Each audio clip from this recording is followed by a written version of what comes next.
नमस्कार दोस्तों, स्वागत है आप सभी का आपके अपने YouTube channel Shyam class study में। आज की इस वीडियो में आरपीएफ कांस्टेबल भर्ती परीक्षा 2024-25 के लिए आरपीएफ कांस्टेबल के पीवाई के प्रश्नों की सीरीज में आज का अपना पेपर है 19 फरवरी 2019। यहाँ पर 19 फरवरी या 19 जनवरी कर लीजिएगा, थोड़ा टाइपिंग मिस्टेक है।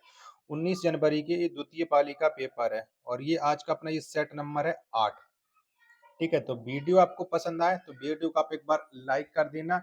चैनल को अभी तक आप लोगों ने सब्सक्राइब नहीं कर रखा होगा तो चैनल को आप लोग जरूर सब्सक्राइब कर लीजिएगा और इस वीडियो को आप अपने सभी दोस्तों के पास ज्यादा से ज्यादा शेयर कर देना, जिससे वो भी लोग हमारे साथ जुड़ जाएं और उन लोगों को भी अपनी तैयारी का पता लग पाए उनकी तैयारी कैसी चल रही है। तो चलिएगा फिर शुरू करते हैं आज का अपना ये प्रैक्टिस सेट। तो पहला प्रश्न है आपके सामने कि सोडियम धातु को केरोसिन में क्यों संरक्षित किया जाता है। बताओ किस लिए संरक्षित किया जाता है सोडियम धातु को केरोसिन में। तो इसमें इसलिए संरक्षित किया जाता है ऑक्सीजन और जल के साथ उसकी तीव्र अभिक्रिया से बचाने के लिए। एक का तीसरा ऑप्शन राइट आंसर हो जाएगा। दूसरा प्रश्न है आपके सामने कि फ्रंटियर गांधी के नाम से किसे जाना जाता है। तो कौन जाने जाते हैं। तो फ्रंटियर गांधी के नाम से जाने जाते हैं अब्दुल गफ्फार खान। दूसरे का पहला ऑप्शन राइट आंसर हो जाएगा। तीसरा प्रश्न आ जाता है कि निम्न में से कौन सा वेद की पुस्तक कहलाती है। तो बताओ कौन सी कहलाती है। बताओ कौन सा वेद गीतों की पुस्तक कहलाती है। तीन का आंसर, तो ये सामवेद इसका राइट आंसर हो जाएगा। तीन का ऑप्शन संख्या 4। चौथा प्रश्न है आपके सामने कि निम्नलिखित में से किसने आंध्र प्रदेश की राजधानी घोषित किया गया है। बताओ किसे आंध्र प्रदेश की राजधानी। तो ये अमरावती हो जाएगा। 4 का पहला ऑप्शन राइट आंसर। पांचवा प्रश्न आ जाता है आपके सामने कि बोस आइंस्टीन संगणक को डॉट डॉट की गैस को सामान्य वायु को अति निम्न परम ताप पर लगभग 1000 घनत्व तक ठंडा करके बनाया जाता है। तो इसे क्या बनाया जाता है। तो इसे अति निम्न घनत्व की, इसका राइट आंसर हो जाएगा 5 का पहला ऑप्शन। छठवां प्रश्न आ जाता है कि नीति आयोग है। बताओ नीति आयोग क्या है। तो नीति आयोग यह एक असंवैधानिक निकाय है जिसका कहीं भी संविधान वर्णन नहीं है। 6 का पहला ऑप्शन करेक्ट आंसर हो जाएगा। आशा करता हूँ आपको ये वीडियो जरूर पसंद आएगी क्योंकि मेहनत करके जो आप लोगों के लिए बना रहा हूँ।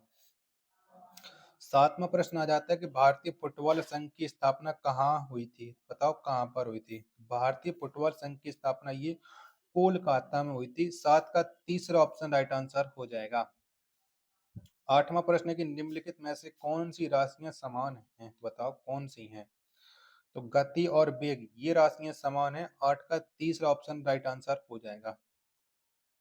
नौवां प्रश्न आ जाता है कि निम्नलिखित में से कौन अपनी मार्शल आर्ट शैली थांगटा के लिए प्रसिद्ध है। बताओ थांगटा के लिए कौन प्रसिद्ध है। तो ये है मणिपुर। 9 का दूसरा ऑप्शन राइट आंसर हो जाएगा। 10वां प्रश्न आ जाता है कि किस प्रकार की जलवायु में वर्षा केवल शीत ऋतु में होती है। बताओ कौन सी जलवायु में होती है शीत ऋतु में वर्षा।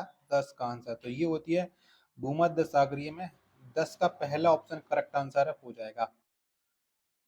11वां प्रश्न आ जाता है कि हड़प्पा सभ्यता का प्राचीन नगर कालीबंगा किस राज्य में स्थित है। कौन से राज्य में। तो कालीबंगा ये स्थित है राजस्थान राज्य में।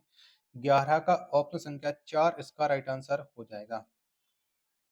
12वां प्रश्न कार्य की दर कहलाती है। तो बताओ क्या कहलाती है। तो कार्य करने की जो दर है ये कहलाती है प्रचंडता। क्या प्रचंडता कहलाती है। 12 का तीसरा ऑप्शन देने वालों का राइट आंसर हो जाएगा। 13वां प्रश्न है आपके सामने निम्नलिखित में से कौन सा कौल मुक्केबाजी प्रतिस्पर्धा से संबंधित नहीं है। तो किसका संबंध नहीं है। 13 का आंसर आपको देना है। तो स्किंग का नहीं है। 13 का पहला ऑप्शन करेक्ट आंसर है हो जाएगा। चलेगा, अगला प्रश्न अब आपके सामने है प्रश्न संख्या 14 कि बिलीबिली कहाँ आने वाले उष्ण कटिबंधीय चक्रवात का स्थानीय नाम है। तो ये बिलीबिली कहाँ पर आता है। 14 का आंसर आपको बताना है। तो ये आता है ऑस्ट्रेलिया में। 14 का तीसरा ऑप्शन राइट आंसर हो जाएगा। 15वां प्रश्न है कि निम्नलिखित में से नीदरलैंड की राजधानी है। तो बताओ कौन सी है। तो इनमें से जो नीदरलैंड की राजधानी है वो है एम्स्टर्डम। 15 का चौथा ऑप्शन राइट आंसर हो जाएगा। 16वां प्रश्न, केरल का पालघाट दर्रा पालघाट को जोड़ता है, तो कहां से जोड़ता है? तो केरल का जो पालघाट दर्रा है वो जोड़ता है केरल को कोयम्बटूर से। 16 का ऑप्शन संख्या 4 इसका राइट आंसर हो जाएगा। प्रश्न संख्या 17 है कि निम्नलिखित में से कौन सा खेल रोमन रिंग से संबंधित है? बताओ इनमें से कौन सा खेल का संबंध है और रोमन रिंग से? 17 का राइट आंसर क्या हो जाएगा? तो इसका संबंध है जिम्नास्टिक से। 17 का तीसरा ऑप्शन राइट आंसर हो जाएगा। 18वां प्रश्न कि उस्ताद जाकिर हुसैन किसके लिए प्रसिद्ध हैं? तो किसके लिए प्रसिद्ध हैं? तो उस्ताद जो जाकिर हुसैन है ये तबला के लिए प्रसिद्ध हैं। 18 का ऑप्शन संख्या 4 इसका राइट आंसर हो जाएगा। 19वां प्रश्न आ जाता है कि निम्नलिखित में से कौन डेंगू वायरस का वाहक है? बताओ कौन सा है? तो डेंगू वायरस का जो वाहक है वो है मादा एंडीज मच्छर। 19 का दूसरा ऑप्शन राइट आंसर हो जाएगा। 20वां प्रश्न आ जाता है कि एक राज्य का राज्यपाल दूसरे राज्य के राज्यपाल के रूप में भी कार्य कर सकता है। संविधान में यह प्रावधान किस संविधान संशोधन अधिनियम द्वारा जोड़ा गया? तो ये कौन से अधिनियम के द्वारा जोड़ा गया था? 20 का आंसर आपको बताना है। तो इसे जोड़ा गया था 7वां संविधान संशोधन के तहत है। 20 का दूसरा ऑप्शन करेक्ट आंसर हो जाएगा। 21वां प्रश्न है कि किसके सिफारिश पर भारत के राष्ट्रपति अनुच्छेद 370 को स्थगित कर सकते हैं? बताइए किस किस सिफारिश पर हो सकता है, किसका आंसर आपको बताना है। चारों ऑप्शन आपकी स्क्रीन पर शो हो रहे हैं। तो ये राज्य की विधानसभा की सिफारिश पर स्थगित कर सकते हैं। 21 का तीसरा ऑप्शन राइट आंसर हो जाएगा। 22वां प्रश्न की नियंत्रक एवं महालेखा परीक्षक के कार्यालय की स्थापना संविधान के किस अनुच्छेद के अंतर्गत की गई है? तो ये की गई अनुच्छेद 148 के तहत है। 22 का पहला ऑप्शन राइट आंसर हो जाएगा। 23वां प्रश्न आ जाता है कि निम्न में से कौन सा कोशिकांग एडिनोसिन ट्राइफॉस्फेट उत्सर्जित करता है? तो ये कौन उत्सर्जित करता है? 23 का आंसर आपको देना है कि 23 का राइट आंसर क्या हो जाएगा। तो ये माइटोकॉन्ड्रिया उत्सर्जित करता है। 23 का ऑप्शन संख्या 4 है वो राइट आंसर हो जाएगा। 24वां प्रश्न है आपके सामने कि सेंट्रल जनजाति भारत के किस क्षेत्र में पाई जाती है? तो जो सेंट्रल जनजाति है ये भारत के अंडमान द्वीप समूह में पाई जाती है। 24 का दूसरा ऑप्शन राइट आंसर है हो जाएगा। 25वां प्रश्न आ जाता है कि राज्य विधानसभा का पहला सत्र किसके द्वारा संबोधित किया जाता है? तो ये किसके द्वारा संबोधित किया जाता है? तो ये संबोधित किया जाता है राज्य के राज्यपाल के द्वारा। यानी 25 का तीसरा ऑप्शन करेक्ट आंसर है हो जाएगा।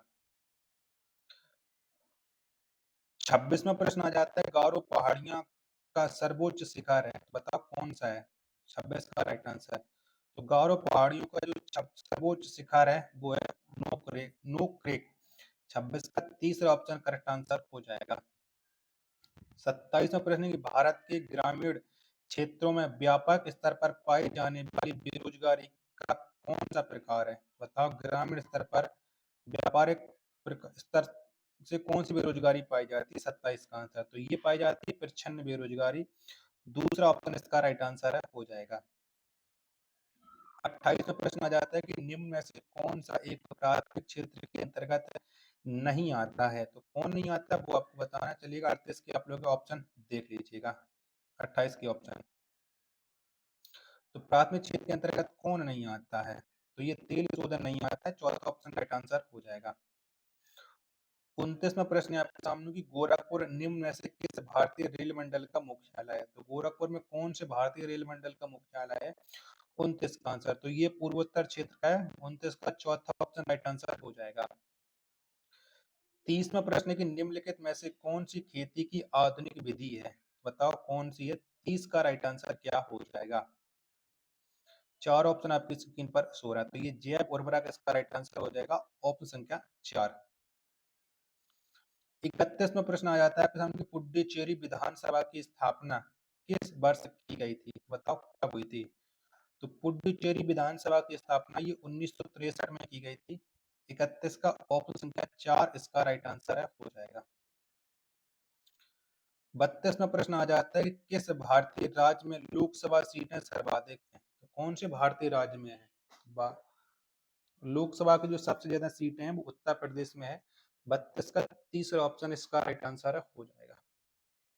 33 में प्रश्न आ जाता है कि निम्न में से किस भगवान को ऋग्वेद में पुरंदर कहा गया है? कौन से भगवान कहा गया है? तो ऋग्वेद में पुरंदर के नाम से इंद्र को जाना जाता है। 33 का तीसरा ऑप्शन राइट आंसर हो जाएगा। 34वां प्रश्न है आपके सामने, निम्न विकल्पों में दिया गया कौन सा शब्द फ्री हैंड एक्सरसाइज को व्यक्त करता है? तो ये कौन सा विकल्प करता है? 34 का आंसर क्या हो जाएगा? तो ये करता है कैलिस्थेनिक्स। 34 का पहला ऑप्शन करेक्ट आंसर हो जाएगा। 35वां प्रश्न, ग्रीष्मकालीन ओलंपिक के किस सत्र के अंतर्गत निम्न में से कौन सा खेल शामिल नहीं है? तो इनमें से ग्रीष्मकालीन ओलंपिक के अंतर्गत कर्लिंग नहीं आता है। 35 का पहला ऑप्शन राइट आंसर हो जाएगा। 36वां प्रश्न, जम्मू एवं कश्मीर राज्य पर निम्न में से क्या लागू नहीं होता है? बताओ क्या नहीं होता है? तो इस पर वित्तीय आपातकाल लागू नहीं होता है। पहला ऑप्शन राइट आंसर हो जाएगा 36 का। 37वां प्रश्न आ जाता है कि व्यापार आय की अधिकता को जाना जाता है। बताओ इसे किसके नाम से जाना जाता है? 37 का राइट आंसर। तो इसे जो जाना जाता है वो अधिशेष के नाम से जाना जाता है। 37 का दूसरा ऑप्शन करेक्ट आंसर हो जाएगा। चलिएगा, अगला प्रश्न आ जाता है आपके सामने, प्रश्न संख्या है 38 कि एशियाई खेलों में कबड्डी को प्रथम बार कब शामिल किया गया था? बताओ एशियाई खेलों में कबड्डी है वो कब शामिल हुए थे? तो इसे शामिल किया गया था 11वें एशियाई खेलों में। 38 का दूसरा ऑप्शन राइट आंसर हो जाएगा। 39वां प्रश्न की बजट घाटे की नीति क्या है?